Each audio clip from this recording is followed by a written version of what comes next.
Ciara Kelly, and she will inform you, she will entertain you, she will educate you. It's pretty much everything Lord Reith would have wanted. So, would you mind, Andrew, start that round of applause, please? Thank you very much.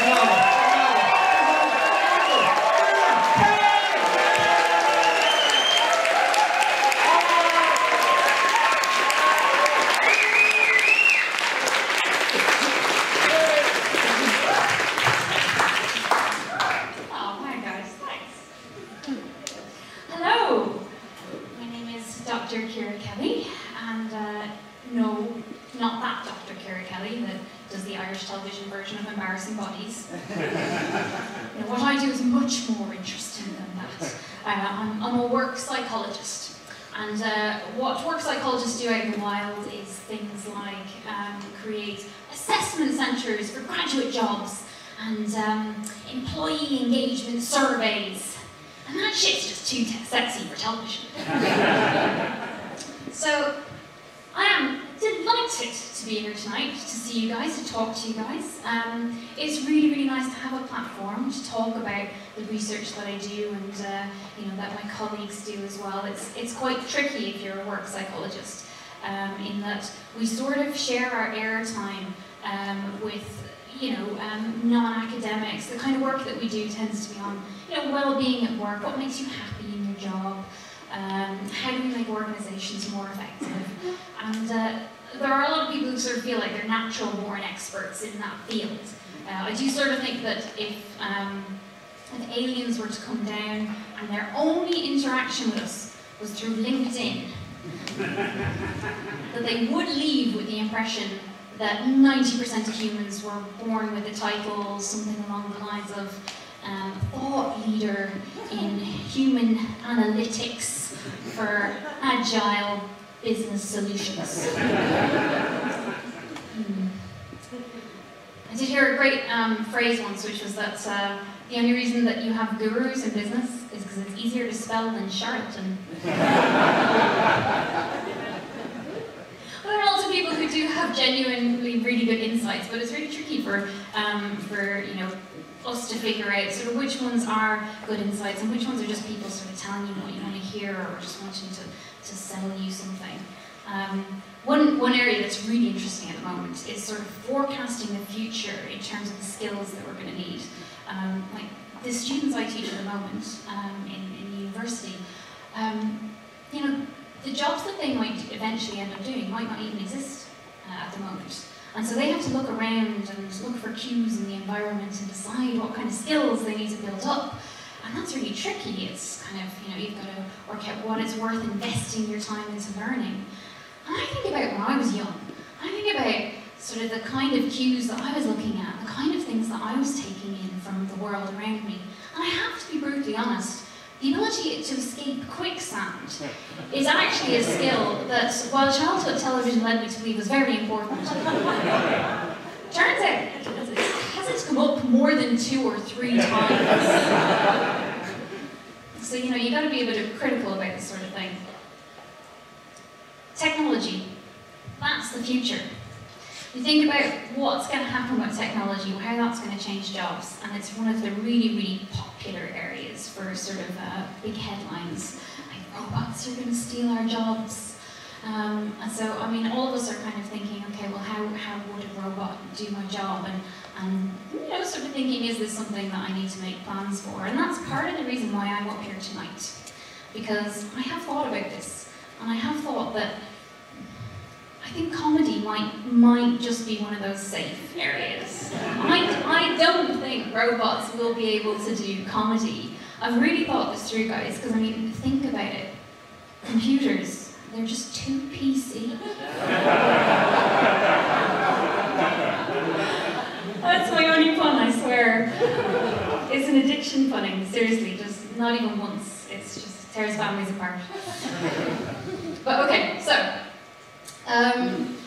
so you know that I'm a work psychologist, you know that we do try and come up with some sort of reliable kind of findings that are useful and we can take forward into the workplace and make our lives and our jobs a little bit better. So how do we go about doing this?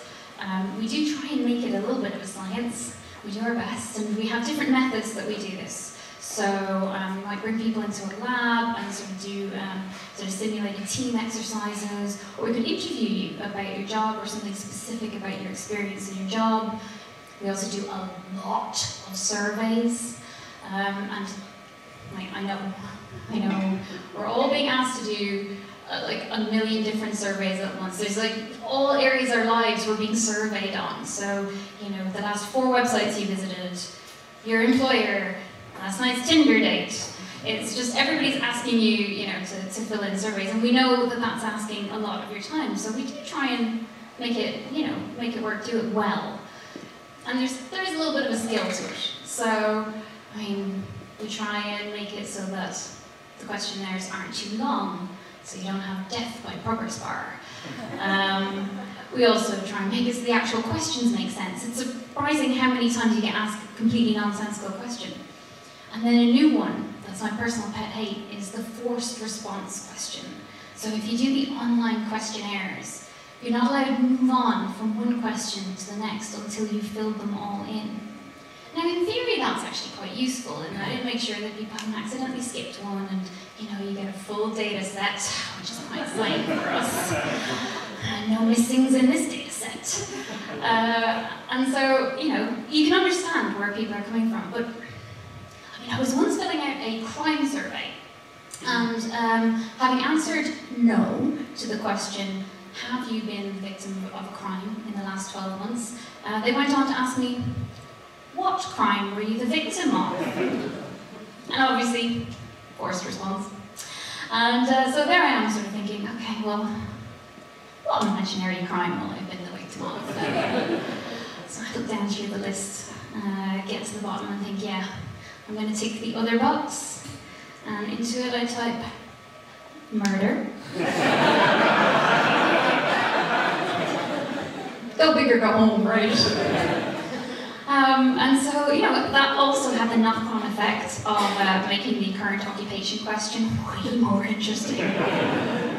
What's your job title? Ghost. No, I didn't do that. I sent them a polite email and I said, you might want to check out question 11. So, yeah, so we try and collect data through surveys, and what do I do with them though? I mean, you know, what is my research? What is your research, Ciara? Thank you for asking. I do research on kind of work-life balance. How does your life and your work interact with one another? And specifically, I look at how does your leisure influence your work, and there's been quite a lot of really interesting research in this area. So, is anyone here a football fan? Yay. A couple of football fans. I think that's about the right ratio for a science question. Okay, so there was a Greek researcher who was kind of interested to see, like, what is the influence of, you know, being a football fan on your work? And you might sort of think, well, it's almost like I was doing my work. You can go to a football match at the weekend, leave my football matches alone. But they said, no, we're going to survey them. So they did this piece of research, and they found out that for football fans, if you are dissatisfied with how well your football team has done of an evening or the day before, that the next day your performance suffers in work. Oh, what are the implications? Well, I mean, employers are really interested in the idea of like things, you know, impacting our performance, obviously. And so, you know, one of the things they tend to do is sort of try and ask questions about it, find out about it. If they're interviewing somebody, is there something that they should know? One of the knock-on effects is people often, or employers might want to ask them, you know, do they have children? The assumption being children are going to be a distracting influence, maybe they might impact your performance. Obviously, shouldn't ask that, it's totally illegal, but they want to. And really, I think this football research, what it lets us know is that these questions about kids, they're red herrings, they're the wrong questions to ask. You should be sitting people down and asking them, are they Stockport County fans? It's the obvious implication of this. Okay, let's try an easier question. Anybody here a fan of TV? Yeah. okay, you watch some TV, that's good to know. Okay, what about TV? Is TV something that you should be doing in your time off? Well, if you want to recover from work, it's one of those things. It could be a good thing, could be a bad thing. Is it, how does it make you feel? Well, we have some research on it. Okay, so Rennick, Hartman and Eden had a look into this. Serious people with serious names, researching television. And they found that, no, TV's fine. TV's a fine thing to do after work. But only if it doesn't make you feel guilty. And you might have guessed from the accent, Irish Catholic background. So I feel guilty about everything. So I bang out the look when it comes to TV. No, that's not true. I think there's one TV show that might do the trick. Back in Ireland, we have this thing called the Angelus. Is this? I feel like somebody knows where I'm going with this. The Angelus is a prayer. You get, this is dead true. In Ireland, to this day, at 6 p.m. every day on Irish national TV, they play 60 seconds of church bells. Every day. And it's brilliant, you should watch it, because it is 60 seconds. No, honestly, you'll be so recovered from work after this. You watch the 60 seconds of church bells, and then there's like this video of like Irish people hear the church bells and look into the distance.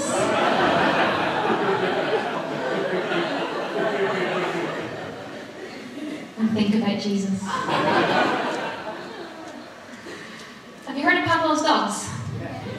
Okay, so for the uninitiated, Pavlov's dogs, the idea is that Pavlov took some dogs. This is a basic conditioning experiment. And what he would do is he'd bring a bell and then feed them. And so what happened was that the dogs would learn to associate the bell with the food. And so then, when they would hear the bell, they would just start to salivate. They'd be expecting the food. Like bells, food, the Angelus, 6 o'clock, dinner time. So I genuinely think one of the most foreseeable but undeliberate side effects of this whole Angelus thing is that what's happened is that now when I hear church bells, I don't think of Jesus. I just end up thinking of my mum's mashed potatoes.